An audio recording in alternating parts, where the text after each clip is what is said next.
Good morning dear students. हमने alkenes chapter start किया है। हम उसके 3 वीडियो लेक्चर में हम कर चुके हैं। हमारा ये 4th लेक्चर है। ये हमारा उस पे है mechanism of halogenation of alkenes. और सेकंड टॉपिक जो हमें इसमें करना है वो है रिएक्टिविटी एंड सिलेक्टिविटी। हम इसमें 2 टॉपिक डिस्कस करेंगे। First one is mechanism of halogenation of alkene. हम स्टार्ट करते हैं।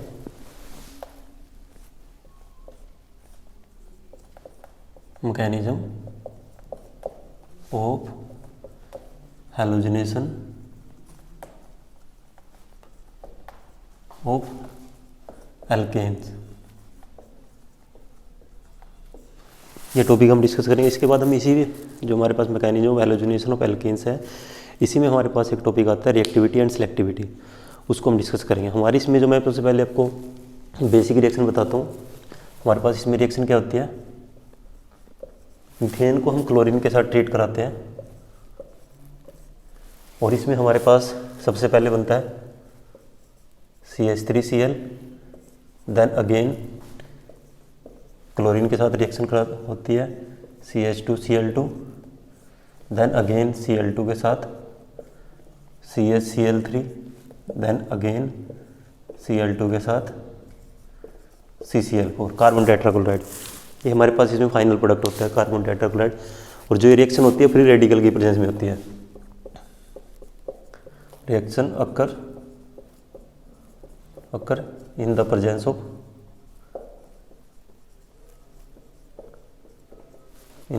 Of free radical.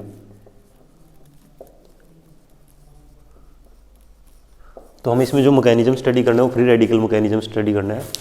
Mechanism halogenation of alkanes की हम बात कर रहे हैं कि ये जो हम एल्केन्स की हैलोजिनेशन करते हैं तो हमारे पास फाइनल प्रोडक्ट बनता है कार्बन टेट्राक्लोराइड। और जो रिएक्शन होती है फ्री रेडिकल की प्रेजेंस में होती है। जब हमारे पास रिएक्शन फ्री रेडिकल की प्रेजेंस में होती है तो उसमें हमारे पास 3 स्टेप होते हैं। First one is the chain initiation,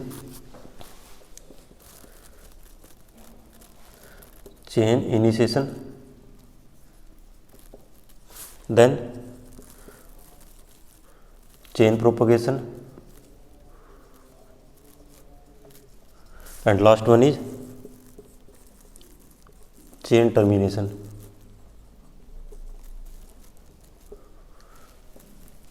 इन तीनों स्टेप को हमें डिस्कस करना है।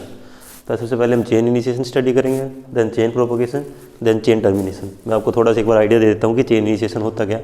चेन इनिशिएशन में हमारे पास इस रिएक्शन की अगर हम बात करेंगे, सबसे पहले हमारे पास क्लोरीन रेडिकल जनरेट होगा। तो यहाँ से रिएक्शन इनिशिएट होगी। क्लोरीन रेडिकल फर्दर मीथेन के साथ रिएक्ट करके वहाँ पे मिथाइल रेडिकल बनाएगा। Methyl radical further chlorine radical के साथ रिएक्शन करके मिथाइल का सबसे पहले क्लोरोमीथेन बनेगा, then dichloromethane, then chloroform and this one is carbon tetrachloride. अगर मैं नेम की बात करूँ, this one is methyl chloride, CH3Cl is methyl chloride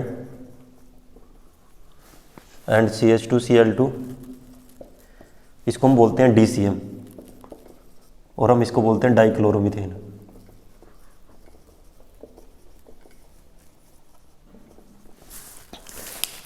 और जो हमारे पास CHCl3 है उसको हम बोलते हैं क्लोरोफॉर्म और आप बोल सकते हो ट्राइक्लोरोमीथेन भी आप बोल सकते हो। And this one is CCl4, इसको हम बोलते हैं कार्बन टेट्राक्लोराइड।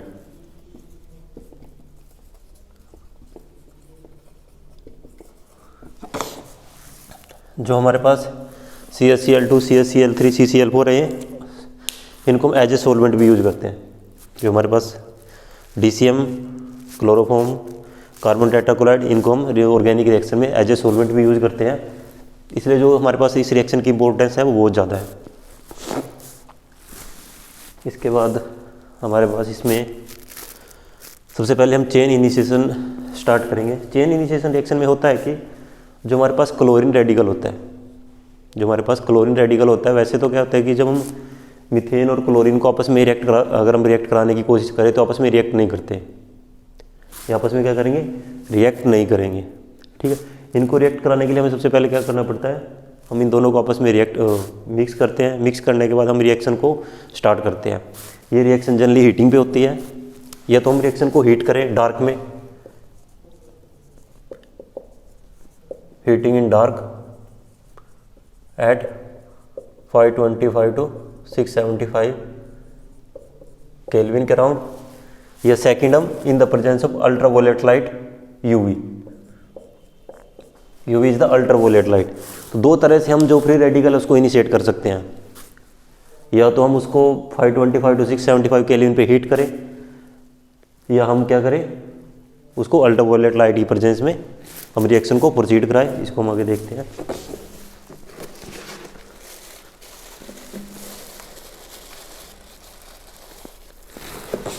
सबसे पहले हमारे पास क्या होगा, इसमें क्लोरीन रेडिकल जनरेट होगा, और वो क्लोरीन रेडिकल फर्दर मीथेन के साथ रिएक्ट करेगा।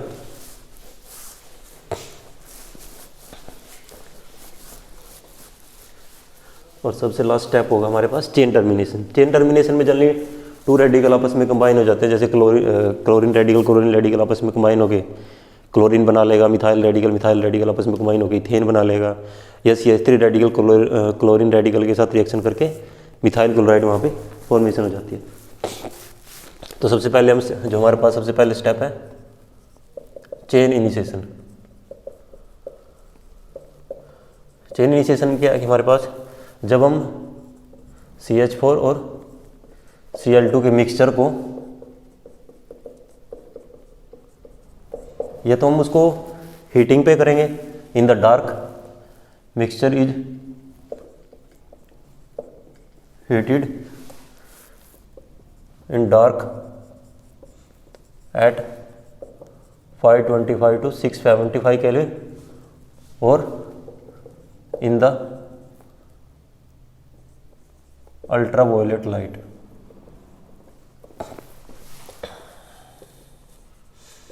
जब हम इसको अल्ट्रावायलेट लाइट की प्रेजेंस में रिएक्शन कराते हैं तो वहाँ पे सिर्फ क्या होता है, जो हमारे पास क्लोरीन मॉलिक्यूल है वहाँ पे क्लोराइड रेडिकल इनिशिएट होता है।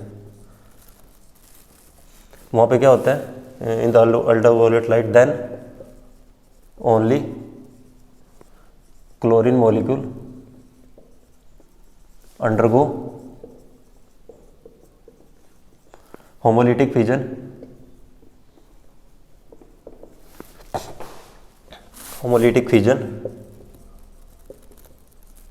and initiate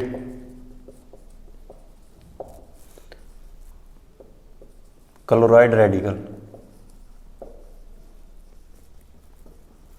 वहाँ पे क्या बनेगा, सबसे पहले क्लोराइड रेडिकल बनेगा।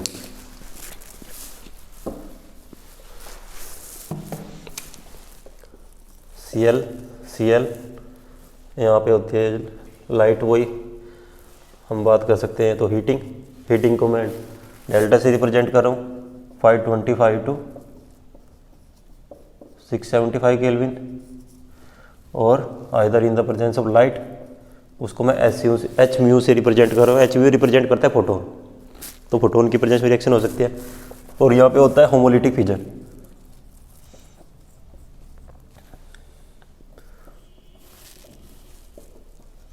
होमोलिटिक फिजन होता है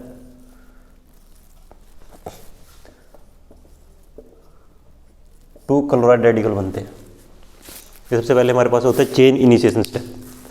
चेन इनिशिएशन स्टेप में हमारे पास क्या होता है, जब हम मीथेन और क्लोरीन के मिक्सचर को हीट करते हैं इन डार्क 525 to 675 केल्विन, और either in the presence of ultraviolet light, then only chlorine molecule undergo homolytic fission and initiate chloride radical.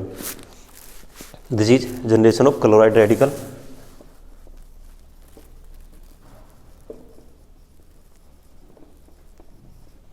हमारे पास यहाँ पे क्या हो रहा है, क्लोराइड रेडिकल जनरेट हो रहा है। उसके बाद क्या होता है, जब हम अब हमारे जो मिक्सचर है, जो सोल्यूशन, उसमें क्या वहाँ पे क्लोराइड रेडिकल है और मीथेन है। मीथेन और क्लोराइड रेडिकल आपस में उनके बीच में क्या होता है, कोलिजन होता है। जब उनके बीच में कोलिजन होता है तो सबसे पहले वहाँ पे क्या होता है, जो मिथाइल रेडिकल है, हम डिस्कस कर रहे थे chain initiation step. Chain initiation step में होता क्या है कि जो मिथाइल और जो मीथेन और जो क्लोरीन को जब हम 525 to 675 केल्विन हीट करते हैं, या हम उसको अल्ट्रावायलेट लाइट की प्रेजेंस में जब हम रिएक्शन को परफॉर्म करते हैं, तो वहाँ पे होता क्या है कि जो क्लोरीन मॉलिक्यूल है वो क्या करता है, होमोलिटिक फिजन की, उसमें होमोलिटिक फिजन होता है, और जो क्या करता है वहाँ से क्लोराइड रेडिकल को इनिशिएट करता है। तो क्या होगा Cl2 जो रिएक्शन रिप्रेजेंट करिए वो रिप्रेजेंट करेंगे यहाँ पे हमारे पास क्लोराइड रेडिकल जनरेट होता है। उसके बाद हमारे पास इसमें जो सेकंड स्टेप है, second step is the chain propagation step. Chain propagation step में क्या होता है हमारे पास, second step is the chain propagation step. Chain propagation step में क्या होता है कि जैसे हमारे पास फर्स्ट स्टेप में जो क्लोराइड रेडिकल जनरेट हुआ है, क्लोराइड रेडिकल क्या करता है, मीथेन मॉलिक्यूल के साथ रिएक्शन करता है, वहाँ पे उन दोनों के बीच में कोलिजन होता है। जब उनके बीच में कोलिजन होता है तो कोलिजन के टाइम क्या होता है कि जो क्लोराइड रेडिकल होता है वो मीथेन मॉलिक्यूल से हाइड्रोजन को एब्स्ट्रैक्ट कर लेता है, और हाइड्रोजन से एब्स्ट्रैक्ट करने के बाद वहाँ पे मिथाइल रेडिकल जनरेट करता है। मिथाइल रेडिकल जनरेट होने के साथ साथ वहाँ पे एक HCl का मॉलिक्यूल भी जनरेट होता है। इसको हम एनर्जी प्रोफाइल लेवल डायग्राम की हेल्प से भी देखते हैं। यहाँ पे हमारे पास होती है पोटेंशियल एनर्जी,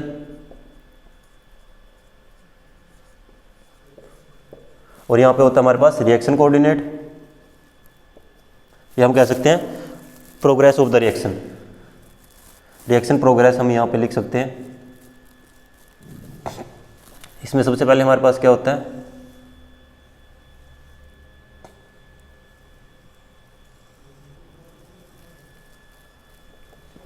हमारे पास इस तरह से होता है। सबसे पहले होता क्या है, ये हमारे पास स्टेप है चेन प्रोपोगेशन।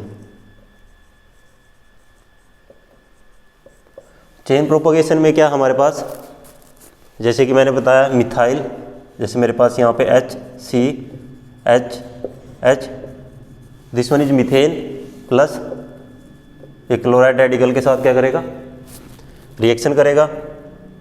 यहाँ से क्या होगा, होमोलिटिक फिजन होगा,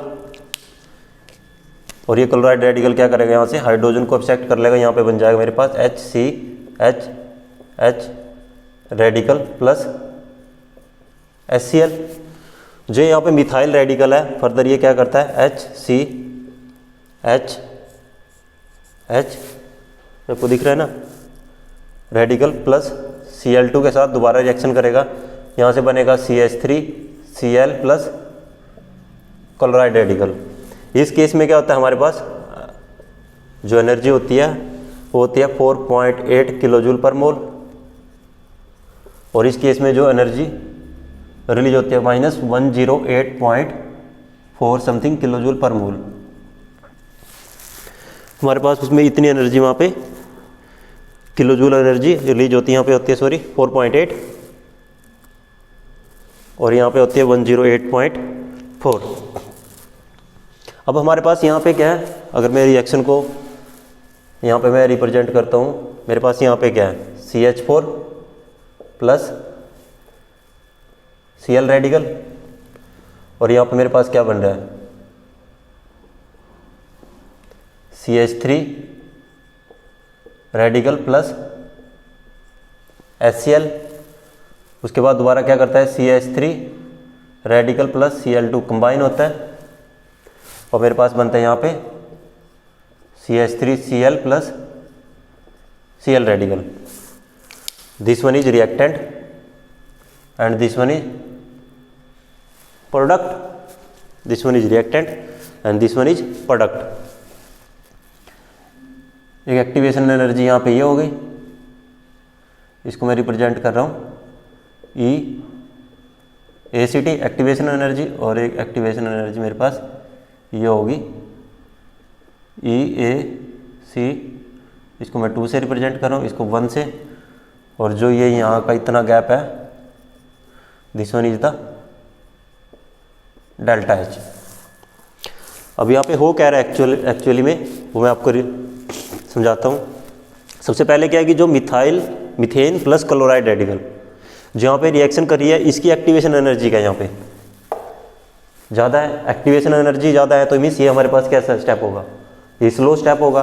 और जो हमारे पास स्लो स्टेप होता है वो हमारे पास कैसा स्टेप होता है, रेट डिटरमाइनिंग स्टेप।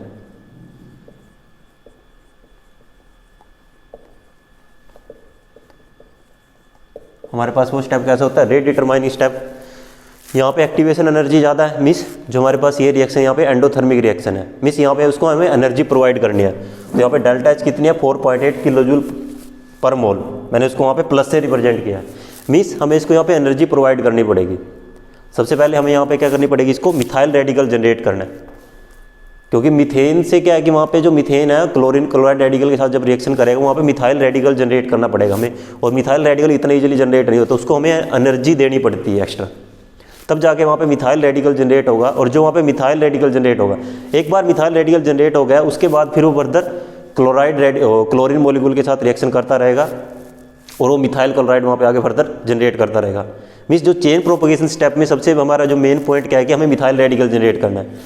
अब यहाँ पे जो एक्टिवेशन एनर्जी यहाँ पे कितनी है, EaC2, इसके लिए क्या जब यहाँ पे मिथाइल क्लोराइड बन गया Cl रेडिकल, डेल्टा H कितनी है 108.4 किलोजूल पर मोल, इसको मैंने नेगेटिव से रिप्रेजेंट किया। मीन्स ये एक्जोथर्मिक रिएक्शन है, एक्जोथर्मिक रिएक्शन है, एक्टिवेशन एनर्जी भी कम है, तो ये रिएक्शन क्या होगी यहाँ पे फास्ट होगी। This one is the endothermic and this one is the exothermic.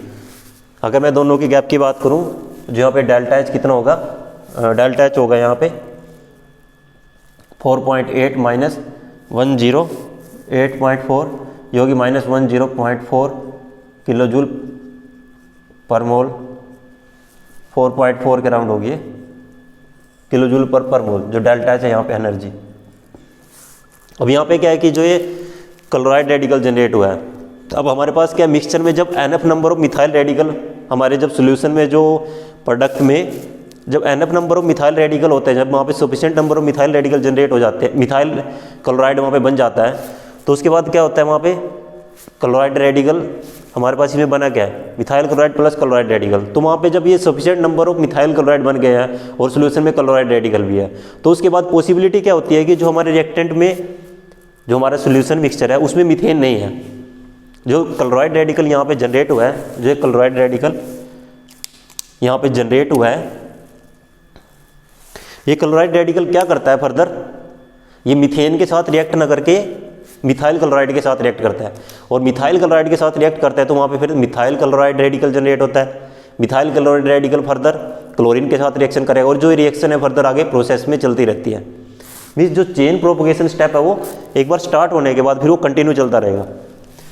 हम इसको फर्दर आगे रिप्रेजेंट कर सकते हैं। This one chain propagation step में क्या होता है, जो मैंने स्टार्टिंग में आपको रिएक्शन दिखाई गई थी और जो मेरी रिएक्शन स्टॉप हुई थी, वो मेरी रिएक्शन स्टॉप हुई थी कार्बन टेट्राक्लोराइड में। अब कार्बन टेट्राक्लोराइड बनता कैसे है, मेरा यहाँ पे क्लोराइड रेडिकल बना CH3 Cl plus Cl radical, ये क्या करेगा further CH2 Cl radical plus HCl बनाएगा, CH2 Cl plus Cl2 further reaction करेगा क्लोरीन के साथ और यहाँ पे बनाएगा CH2 Cl2 plus chloride radical. अब जो क्लोराइड रेडिकल यहाँ पे बना है, ये दोबारा इसके साथ रिएक्शन करेगा, CH2 Cl2 plus chloride radical क्या बनेगा, CH2 Cl2 रेडिकल प्लस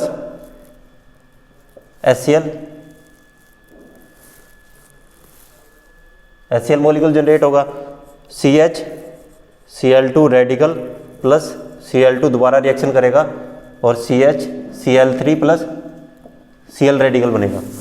जो Cl रेडिकल है जो फर्दर इसके साथ दोबारा रिएक्शन करेगा, इसके साथ क्या करेगा, वहाँ पे दोबारा रिएक्शन करेगा। मैं इसको यहाँ पे ऊपर लिख देता हूँ, CH Cl3 plus Cl radical. तो जो हमारी रिएक्शन होती है वो मिथाइल क्लोराइड पे जाके स्टॉप नहीं होती, वो डायरेक्ट कार्बन टेट्राक्लोराइड पे जाके स्टॉप होती है। तो हम यहाँ पे कह सकते हैं कि जो मीथेन की है वहाँ पे एक्सेसिव क्लोरीनेशन होती है, जितने भी हाइड्रोजन है मीथेन के पास वो सारे क्लोराइड रेडिकल या हैलोजन से रिप्लेस हो जाते हैं। हम क्लोरीन हो सकता है, ब्रोमीन हो सकता है, जनरली क्लोरीन और ब्रोमीन दो ही रहते हैं यहाँ पे। ये दोबारा इसके साथ रिएक्शन करेगा, CH3 Cl3 रेडिकल जनरेट होगा, HCl मॉलिक्यूल, और जो CH Cl3 रेडिकल है वो दोबारा Cl2 के साथ रिएक्शन करेगा और यहाँ पे sorry this one CCl3 HCl, क्योंकि हाइड्रोजन यहाँ पे चला गया, CCl3 दोबारा क्या करेगा CCl4 में कन्वर्ट हो जाएगा और यहाँ पे क्लोराइड रेडिकल बन जाएगा। मेरे पास यहाँ पे फाइनल प्रोडक्ट होगा, this one is carbon tetrachloride, this one is a chain propagation step. अब चेन टर्मिनेशन स्टेप में क्या होता है कि मेरे पास यहाँ पे चेन टर्मिनेशन दो तीन तरह से होता है। चेन टर्मिनेशन में जनरली यही होता है कि जो हमारे पास रेडिकल होते हैं, या तो हम कोई एक्स्ट्रा बार से इनिबिशन डालें, इनिबिटर डाल देते हैं हम कई बार एक्स्ट्रा, जैसे हम ऑक्सीजन डाल देते हैं, या हमारे पास और भी अलग तरह के दूसरे क्विंचर हैं, उनको डाल के भी रिएक्शन को स्टॉप कर सकते हैं। अगर हमें वो नहीं डालना तो हमारे जो रिएक्शन में रेडिकल बन रहे हैं वही आपस में एक दूसरे के साथ कंबाइन होके एक दूसरे को वहाँ पे स्टॉप कर देते हैं रिएक्शन को। जैसे हम बात करते हैं, जैसे Cl radical, this one is third step, chain termination. Chain termination में क्या होता है, क्लोराइड रेडिकल एक दूसरे के साथ रिएक्ट करके Cl2 बना सकता है, CH3 रेडिकल भी एक दूसरे के साथ कंबाइन होके यहाँ पे इथेन बना सकते हैं, या CH3 radical plus Cl radical आपस में क्या कर सकता है, CH3Cl। तो 2 to 3 वे से क्या हो सकते हैं, जो रिएक्शन है चेन टर्मिनेशन स्टेप प्रोसीड हो सकता है। क्लोरीन बन सकता है सॉरी इथेन बन सकता है, या वहाँ पे मिथाइल क्लोराइड बन सकता है। इस तरह से जो रिएक्शन होती है जनरली वो वहाँ पे स्टॉप हो जाती है। Cl2 बन सकता है, मीन जनरली रेडिकल आपस में एक दूसरे के साथ कंबाइन होकर वहाँ पे रिएक्शन को क्या करते हैं, वो स्टॉप करते हैं। ये तो था हमारे पास mechanism of halogenation of alkenes. इसमें हमने चेन इनिशिएशन पढ़ा है first step, then chain termination then chain propagation and last one is the chain termination. इसके बाद आता है कि हमारे पास जो यूवी और जो लाइट के हीट की प्रेजेंस में हम रिएक्शन करा रहे हैं उसके क्या इफेक्ट्स हैं, उसके रिएक्शन पे क्या इफेक्ट पड़ते हैं, एक बार हम उनको डिस्कस कर लेते हैं। जो एनर्जी प्रोफाइल डायग्राम है इसको आप ध्यान रखना, इससे आपकी मैक्सिमम चीज़ें क्लियर हो जाती हैं। जैसे methane plus chloride radical, activation energy ज़्यादा है, एंडोथर्मिक रिएक्शन है तो डेल्टा एच क्या होगा, वहाँ पे पॉजिटिव होगा। मिथाइल रेडिकल जनरेट होगा, एक बार मिथाइल रेडिकल जनरेट हो गया उसके बाद वो क्लोरीन के साथ रिएक्शन करता रहता है, क्लोरीन के साथ रिएक्शन करके मिथाइल क्लोराइड बनाएगा, क्लोराइड रेडिकल बनाएगा, और जो क्लोराइड रेडिकल है वो आगे फर्दर जो रिएक्शन है उसको प्रोपोगेट करता रहता है, जब तक जो मिथेन के पास जितने नंबर ऑफ हाइड्रोजन है जब तक वो सारे उसके साथ रिएक्शन न करके HCl में नहीं कन्वर्ट हो जाते। इसके बाद हमारे पास effects of light and heat on halogenation of alkenes, कि उसके क्या इफेक्ट्स हैं। हमारे पास इसमें जो नेक्स्ट टॉपिक है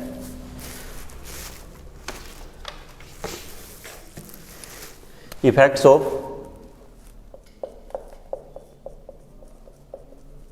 ऑफ हीट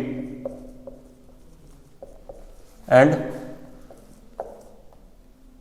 यूवी लाइट की हीट और यूवी लाइट के उस पर क्या इफेक्ट है। अगर हम मीथेन की बात करें, मीथेन क्लोरीन के साथ रिएक्ट नहीं कर सकता। मीथेन क्या है, डायरेक्ट क्लोरीन के साथ रिएक्शन नहीं कर सकता। CH4 plus Cl2 no reaction. इस रिएक्शन को इनिशिएट कराने के लिए हमें क्लोराइड रेडिकल चाहिए होता है। मीथेन और क्लोरीन की अगर मैं बात करूं, इसके साथ रूम टेम्परेचर पे रिएक्शन नहीं करेगा। अगर मैं इन दोनों की रिएक्शन कराना चाहूँ रूम टेम्परेचर पे, यहाँ पे कोई रिएक्शन नहीं है, रूम टेम्परेचर पे नो रिएक्शन। लेकिन अगर मैं इसको हीट करता हूँ डार्क में 525 टू 675 केल्विन और आइदर इन यूवी लाइट, तब हमारे पास जो रिएक्शन है ये वहाँ पे इनिशिएट हो जाती है। फर्स्ट पॉइंट तो यहाँ पे यही हो गया कि रूम टेम्परेचर पे कोई रिएक्शन नहीं होगी, हीट और लाइट की प्रेजेंस में हमारे पास वहाँ पे रिएक्शन होगी। सेकंड है क्वांटम यील्ड। जो इसकी क्वांटम यील्ड रहती है रिएक्शन की वो जनरली हाई है।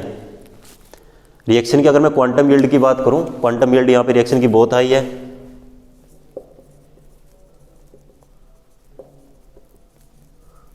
क्वांटम यील्ड क्या हाई है। हाई कैसे है, यूवी लाइट में क्या होता है कि जो हमारे पास एक फोटोन है, एक single photon, only one photon क्या करता है, several thousands of methyl chloride generate कर देता है। वन फोटोन जब हम लाइट की प्रेजेंस में रिएक्शन करा रहे हैं, क्लोराइड रेडिकल हमारे पास वहाँ बन गया, हम लाइट की प्रेजेंस में फर्दर कंटिन्यू रिएक्शन करा रहे हैं, तो मीथेन क्या करता है, क्लोराइड रेडिकल के साथ रिएक्शन करके मिथाइल क्लोराइड बना देता है। वहाँ पे हमें उसको जो यूवी लाइट में क्या होता है, जो रिएक्शन होती है वो बहुत ज़्यादा फास्ट होती है। एक सिंगल फोटोन क्या करता है, several thousands of methyl chloride generate कर देता है। ये हमारे पास जो वहाँ पे प्रोडक्ट है वो उसके ज़्यादा हो जाते हैं। थर्ड इसमें एक ही है कि रिएक्शन रूम टेम्परेचर पे नहीं होती, जैसे मैंने पहले भी कहा है CH4 plus Cl2 at room temperature no reaction. Room temperature पे क्या है, कोई रिएक्शन नहीं है। लेकिन अगर इसमें मैं 0.02 mole percent, this one is the percentage, अगर मैं मोल परसेंटेज इसमें टेट्रामिथाइल लेड डाल देता हूँ CH3 4 Pb, रूम टेम्परेचर की मैं बात कर रहा हूँ, रूम टेम्परेचर में वैसे रिएक्शन नहीं होती, या रूम टेम्परेचर लगा लो या 415 केल्विन, इस टेम्परेचर पे कोई रिएक्शन नहीं होती इन दोनों की, ठीक है। लेकिन अगर मैं इसी के अंदर टेट्रामिथाइल लेड डाल देता हूँ तो टेट्रामिथाइल लेड क्या करता है, मिथाइल रेडिकल जनरेट कर देता है। टेट्रामिथाइल लेड क्या करेगा, Pb क्या करेगा, मिथाइल रेडिकल जनरेट कर देगा, और एक बार मिथाइल रेडिकल जनरेट हो गए फिर वो क्लोरीन के साथ फर्दर आगे रिएक्शन करता रहेगा। जैसे हमने पीछे भी देखा, क्या एक बार मिथाइल रेडिकल जनरेट हो गया, एक बार क्लोराइड रेडिकल जनरेट हो गया, उसके बाद क्या होती है, रिएक्शन अपने आप प्रोसीड होती रहती है, रिएक्शन कंटिन्यूसली प्रोसीड होती रहती है। और this one is the second point, methyl radical further क्या करेगा, क्लोरीन के साथ रिएक्शन करेगा, Cl2 के साथ मिथाइल रेडिकल क्या करेगा,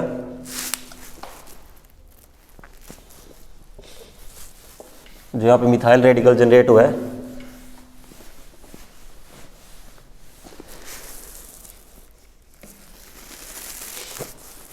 methyl radical CH3 radical plus Cl2 क्या करेगा, CH3 Cl plus Cl radical, ये यहाँ पे फॉर्म करेगा। उसके बाद हम रिएक्शन, हमने चेन टर्मिनेशन स्टेप में क्या देखा था कि जो क्लोरीन रेडिकल एक दूसरे के साथ कंबाइन होकर Cl2 बनाते हैं, या मिथाइल रेडिकल इथेन बना देगा वहाँ पे, या methyl radical plus chloride radical methyl chloride वहाँ पे जनरेट कर देगा।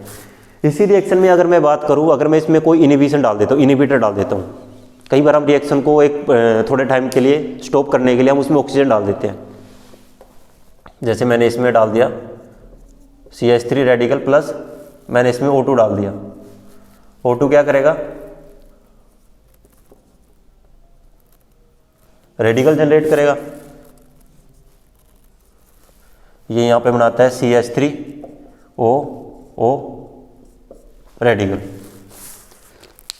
ये इसने क्या किया, जो मिथाइल रेडिकल फर्दर रिएक्शन को प्रोसीड करा रहा था कंटिन्यूसली, जो उसकी रेट ऑफ रिएक्शन को उसने फास्ट किया होता, मिथाइल रेडिकल क्या कर रहा था, क्लोरीन के साथ रिएक्शन करके मिथाइल क्लोराइड बना रहा है, दोबारा क्लोराइड रेडिकल जनरेट कर रहा है, वो आगे फर्दर रिएक्शन को प्रोसीड कर रहा है। ऑक्सीजन डालने से क्या होगा कि रिएक्शन एक पर्टिकुलर टाइम के लिए स्टॉप हो जाएगी, जितनी अमाउंट ऑफ ऑक्सीजन हम उसमें रिएक्शन में डालेंगे उतने ही टाइम के लिए रिएक्शन क्या होगी, उसी के अकॉर्डिंग रिएक्शन क्या होगी, पर्टिकुलर टाइम के लिए स्टॉप हो जाएगी। और जब वहाँ से ऑक्सीजन की अमाउंट कम हो जाएगी, जब ऑक्सीजन रेडिकल वहाँ से खत्म हो जाएगा, तो उसके बाद रिएक्शन क्या होती है, वो नॉर्मल रेट से दोबारा प्रोसीड करना स्टार्ट कर देती है। रिएक्शन क्या करती है, नॉर्मल रेट से प्रोसीड करना वहाँ पे स्टार्ट कर देती है, ठीक है। तो ऑक्सीजन का यहाँ पे ये रोल है इसमें, और इसको हम बोलते हैं methyl परऑक्सी radical. This one is methyl परऑक्सी radical, this one is the methyl परऑक्सी radical हम इसको बोलते हैं। ऑक्सीजन का काम सिर्फ यही है, यहाँ पे रिएक्शन को क्या करा देता है, एक पर्टिकुलर टाइम के लिए उसको इनिबिट कर देता है, उसको स्टॉप कर देता है। उसके बाद क्या होती है, रिएक्शन दोबारा स्टार्ट हो जाती है, जब वहाँ से ऑक्सीजन की अमाउंट क्या हो जाती है, वो खत्म हो जाती है, तो उसके बाद दोबारा रिएक्शन फिर से स्टार्ट हो जाएगी। इसके बाद थर्ड आता है इसमें हमारे पास मिथाइल परऑक्सी रेडिकल। हम इसमें जो इस तरह के जो हमारे पास ये रिएजेंट्स है, या जैसे ऑक्सीजन हो गया, या कुछ जो हम इस तरह के जो हम रिएजेंट या इनिबिटर यूज कर रहे हैं, जो हम इनिबिटर यूज कर रहे हैं, जो एक पर्टिकुलर टाइम के लिए रिएक्शन को स्टॉप कर रहे हैं डिपेंडिंग ऑन देयर अमाउंट, उनको हम बोलते हैं इनिबिशन या इनिबिटर। वो रिएक्शन को क्या करें, पर्टिकुलर टाइम के लिए स्टॉप कर रहे हैं, तो हम उनको इनिबिटर बोलते हैं। हम उनको क्विंचर भी बोल देते हैं, क्योंकि रिएक्शन को क्या करते हैं, क्विंच कर देते हैं, रिएक्शन को वहाँ पे स्टॉप कर देते हैं पर्टिकुलर टाइम के लिए। एक हम रेडिकल इनिशिएटर भी कई बार यूज कर लेते हैं, बेंजोइल परऑक्साइड। बेंजोइल परऑक्साइड की अगर मैं बात करूँ, वो एक अच्छा रेडिकल इनिबिटर है, सॉरी रेडिकल इनिशिएटर है। Benzoyl peroxide di benzoyl peroxide का एक अच्छा रेडिकल इनिशिएटर है। वो रेडिकल इनिशिएटर भी रेट ऑफ रिएक्शन को फास्ट भी कर देता है, और रेट ऑफ रिएक्शन को वहाँ पे वो कई बार स्लो भी कर देता है। या वो क्या करता है कि जो मिथाइल परऑक्साइड बेंजोइल परऑक्साइड है, डाई बेंजोइल परऑक्साइड जिसको हम बोलते हैं, डाई बेंजोइल परऑक्साइड क्या करता है, रूम टेम्परेचर पे भी रिएक्शन को प्रोसीड करा देता है। वैसे तो हमें टेम्परेचर की रिक्वायरमेंट है रिएक्शन को प्रोसीड कराने के लिए, लेकिन बेंजोइल पेरोक्साइड का एक अच्छा रेडिकल होने की वजह से वो रूम टेम्परेचर में भी रिएक्शन को प्रोसीड करा देते हैं। उसमें जो जल्दी रिएक्शन होती है वो इस तरह से होती है, C6H5 C double bond O O O C double bond O C6H5, जहाँ पे ऑक्सीजन ऑक्सीजन के बीच में क्लीवेज वो ब्रेक होगी,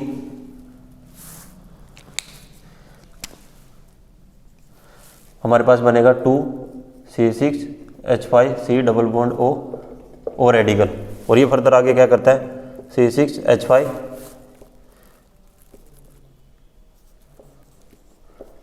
O रेडिकल, ये इधर और ये रेडिकल इधर, sorry this one is only single sided arrow, C6H5 radical plus ये हमारे पास यहाँ पे होगा C2, कार्बन डाइऑक्साइड यहाँ से जनरेट हो जाएगी।